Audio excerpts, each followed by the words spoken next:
I was just talking with one of my buddies today, and we were talking about Arnold Schwarzenegger, and I was just like, he's one of the most impressive human beings I've ever seen in my life. And the reason is because this guy accomplishes things that it seems like he has no right accomplishing. You know what I mean? Like, he's 6 times he's been Mr. Olympia. You know, what else have you ever been the best in the world at 6 times? He's a Republican. He marries into the most democratic family in the history of the world. Okay?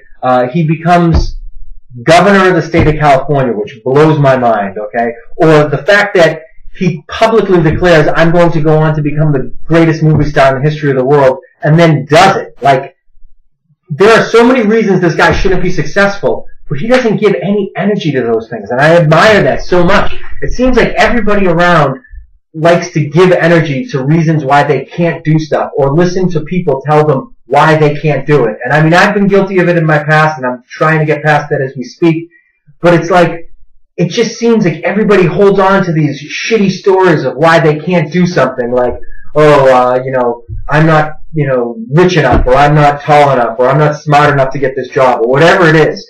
But everybody seems to hold on to these disempowering stories, and, you know, what you need is a state, not a story. You know those times when you're just like in a really empowered state?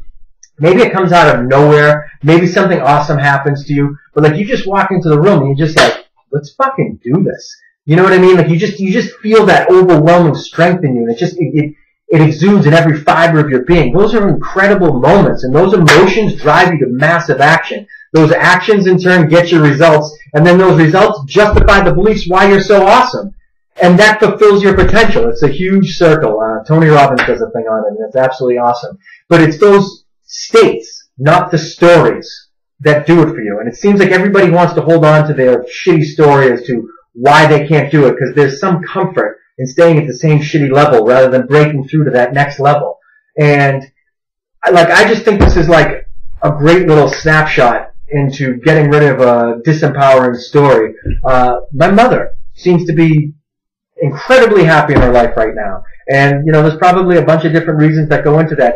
But I always think about this one thing, and talk about getting rid of a shitty story. This is just a great example. Unfortunately, it took her about 30 years to get rid of the story. But as far as I can remember, ever since I was little, there was always this huge, tall, white storage cabinet in our basement.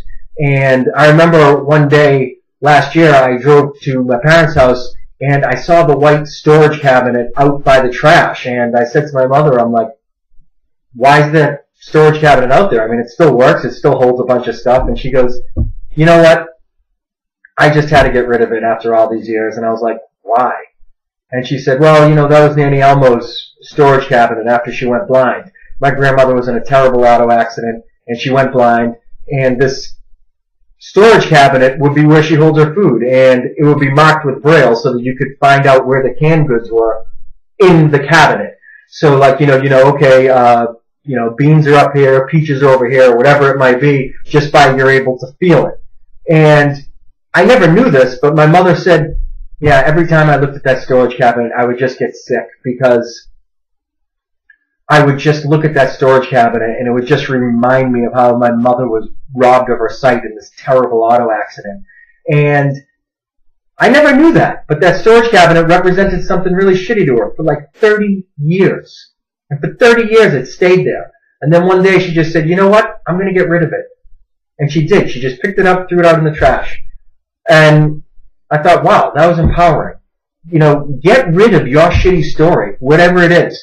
You know, if it's, well, I don't have enough money to go back to school. Get rid of that shitty story and replace it with a new story. Like, you know what? I'll find a way. I'll get a loan from a friend, or I'll go into credit card debt to take that class, or whatever it is. Or I don't have a trainer, so I can't get in shape.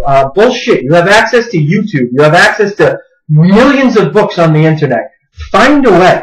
How about you just grasp onto a new state instead of a new story? And I guess that's kind of the point of this. Lose the shitty story, gain a great state. So thanks for your time, and I hope this video does something for you.